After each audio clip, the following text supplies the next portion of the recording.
Hello viewers, welcome to your own channel, The Mathematics Hub. Navratri reminds us that just as Ma Durga destroys ignorance, education destroys the darkness of life. Knowledge is the truest form of Shakti. Let this Navratri awaken the power of learning within you. इसी thought process के साथ शुरू करते हैं आज का नया session. Viewers, आज हम लोग नाबार्ड के ग्रेड ए एग्जाम के कुछ नंबर सीरीज के क्वेश्चंस डिस्कस करने वाले हैं जो हमारे प्रीवियस ईयर पेपर में आए हुए हैं।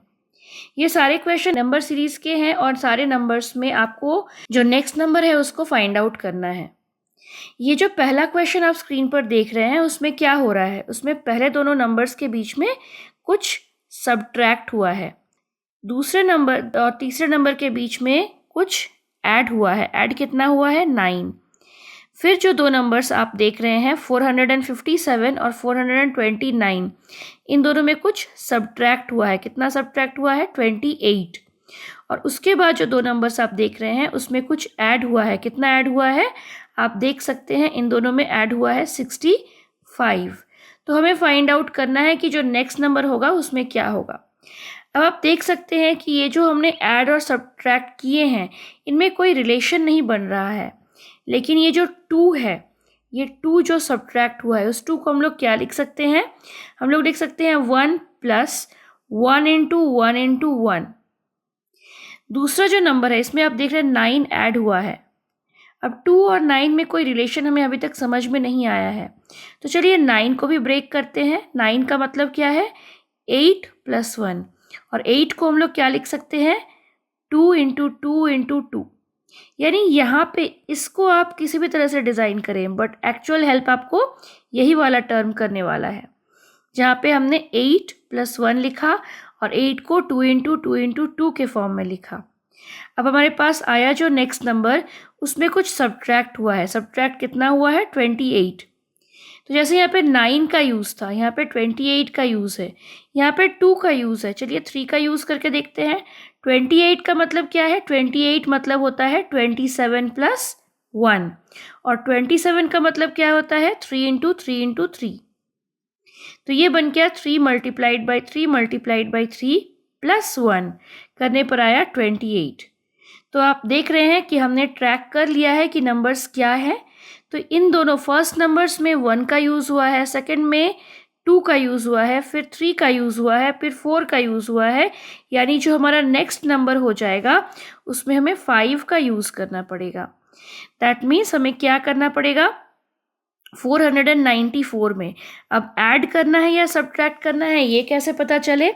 आप देख रहे हैं सबसे पहले सब्ट्रैक्शन हुआ है, फिर एडिशन हुआ है, फिर अगेन सब्ट्रैक्शन हुआ है, फिर एडिशन हुआ है। दैट मीन्स नेक्स्ट स्टेप में सब्ट्रैक्शन ही होगा। हर क्वेश्चन में आप देख रहे हैं 1 हम लोग ले रहे हैं जिसको ऐड कर रहे हैं, तो 1 + 1 + 1 + 1 +, तो यहाँ पे भी 1 + आ गया। नेक्स्ट जो नंबर है हमारा, इसमें हमने 1 का यूज़ किया है, 1 का क्यूब लिया है, यहाँ 2 का क्यूब है, यहाँ 3 का क्यूब है, यहाँ 4 का क्यूब है, तो यहाँ पे क्या हो जाएगा? 5 का क्यूब हो जाएगा। तो 1 + 5 का क्यूब क्या बन गया? 126। तो 494 से 126 को सब्ट्रैक्ट करने पर हमें मिल गया रिक्वायर्ड आंसर 368, जो कि है ऑप्शन नंबर डी। तो आपने कैसे ऑब्जर्व किया कि यहाँ पे कुछ ऐड या सब्ट्रैक्ट ही करना है, मल्टीप्लाई या डिवाइड नहीं करना है?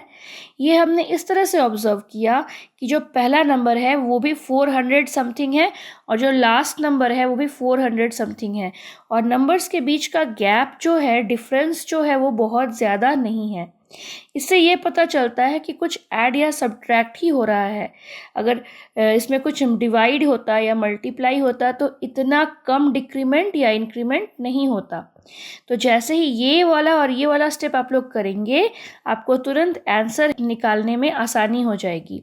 मैंने आपको पहले भी बताया है कि 1 का क्यूब से लेकर आप एटलीस्ट 25 या 35 तक के स्क्वायर्स और क्यूब्स लर्न करते जाइए। देखिए जैसे यहाँ पे हमने 9 को देखकर पहचान लिया कि वो 8 + 1 है, और उसके बाद 8 को देखकर पहचान लिया कि वो 2 का क्यूब है। 28 को देखकर पहचान लिया कि ये 27 + 1 है, और 27 को देखकर हमने पहचान लिया ये 3 का क्यूब है। 65 को हम लोगों ने देखा और इसको पहचाना कि ये 64 + 1 है, और 64 क्या है, 4 का क्यूब है। 126 को देखकर पहचान लिया कि ये 125 + 1 है, 125 + 1 है, और 125 को देखकर पहचान लिया कि ये है 5 का क्यूब। तो ये हो गया हमारा रिक्वायर्ड आंसर, जो हमने बहुत आसानी से कैलकुलेट कर लिया। अब आते हैं नेक्स्ट क्वेश्चन में। व्यूअर्स, इस क्वेश्चन में भी हमें नेक्स्ट टर्म को फाइंड आउट करना है। नेक्स्ट टर्म हम लोग कैसे निकालेंगे? आप देख रहे हैं पहला जो नंबर है वो 50 है, दूसरा जो नंबर है वो 67 है। तो इसका मतलब क्या हो रहा है, यहाँ पे कुछ इंक्रीमेंट हो रहा है। 2 डिजिट का नंबर है, 2 डिजिट के ही फॉर्मेट में है। आगे का नंबर 33 है, यहाँ पे कुछ सब्ट्रैक्ट हो रहा है। उसके बाद यहाँ फिर से एडिशन, यहाँ फिर से सब्ट्रैक्शन हो रहा है। दैट मीन्स इस क्वेश्चन में भी पहले एडिशन हो रहा है, फिर सब्ट्रैक्शन, फिर एडिशन, फिर सब्ट्रैक्शन, यानी यहाँ पे ज़रूर एडिशन ही हो रहा होगा। अब देखना है ये है कि कितना एडिशन हो रहा है। तो 50 और 67 के बीच में अगर हम लोग डिफरेंस निकालते हैं तो हम लोग देखते हैं 50 में 17 ऐड करने पर वो बनता है 67, और 67 में और 33 में अगर हम लोग डिफरेंस निकालें तो देखते हैं 67 - 34 करने पर मिलता है 33। अब 17 और 34 में क्या रिलेशन है? 17 × 2 = 34। तो अब तक यहाँ तक कैलकुलेट करने के बाद हमें इतना लगा कि ये जो 17 है, 34 है उसके बाद वाले स्टेप में, ये 17 के बाद 34 ही क्यों लिया गया है? ये इसीलिए कि इसका ये टेबल में जो नेक्स्ट नंबर है वो आता है 17 × 1 = 17, 17 × 2 = 34। अब आगे जो 33 है और 84 है, इन दोनों का डिफरेंस अगर हम लोग निकालें तो हम लोग देखते हैं 33 में 51 ऐड करने पर आता है 84, और ये 51 क्या है, ये है 17 × 3 = 51। तो अब हमने देख लिया यहाँ पे 17 × 1 = 17, यहाँ पे 17 × 2 = 34, यहाँ पे 17 × 3 = 51, यहाँ पे 17 × 4 = 68 यूज़ हो रहा है। दैट मीन्स ज़रूर हमारा जो नेक्स्ट नंबर है उसमें 17 × 5 = 85 का ही यूज़ होगा।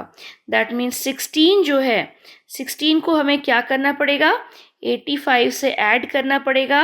आंसर मिलेगा 101, जो कि है हमारा रिक्वायर्ड आंसर। तो देख रहे हैं आप, बड़ी आसानी से हम यहाँ तक पहुँच गए आंसर तक, और उसमें हमें हेल्प किसने किया?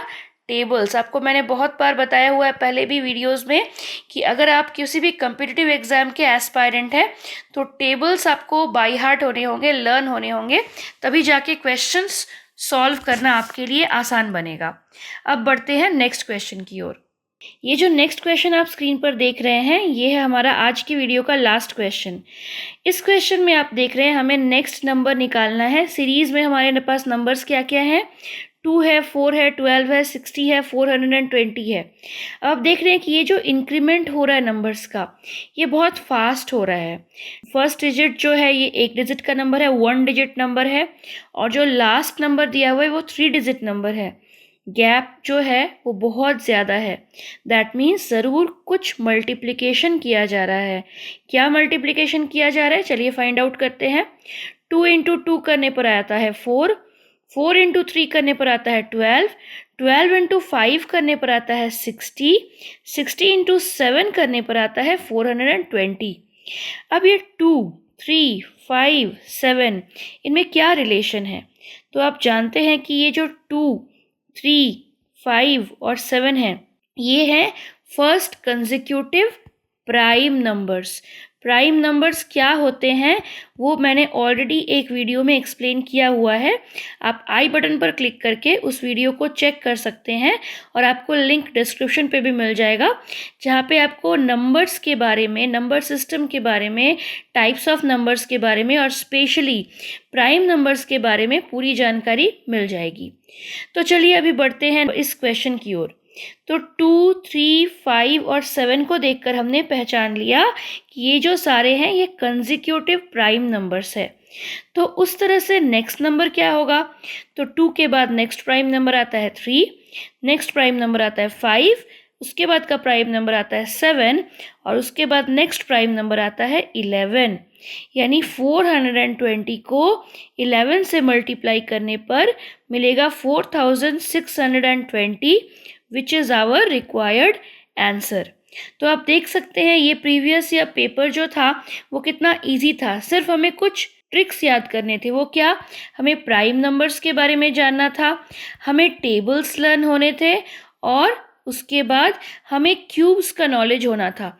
अगर हमारे पास ये 3 नॉलेज होते तो आज का जो हमारा सीरीज़ में जो क्वेश्चन है वो हमारे लिए बहुत आसान बन जाता, या अगर आप इस एग्ज़ाम में होते तो ये क्वेश्चन क्रैक करना आपके लिए आसान हो जाता। तो व्यूअर्स, अगले वीडियो में बढ़ेंगे कुछ और प्रीवियस ईयर क्वेश्चंस के साथ। तब तक बने रहिए द मैथमेटिक्स हब के साथ और हर रूप में माँ दुर्गा आप पर कृपा करे और नवरात्रि का ये पावन पर्व आपके सारे सपनों को पूरा करे। इसी गुड विशेस के साथ आज के वीडियो को एंड करते हैं। अगर आपको वीडियो पसंद आया तो हमारे चैनल को सब्सक्राइब कीजिए और बेल आइकन पर टैप करना ना भूलें। Thank you.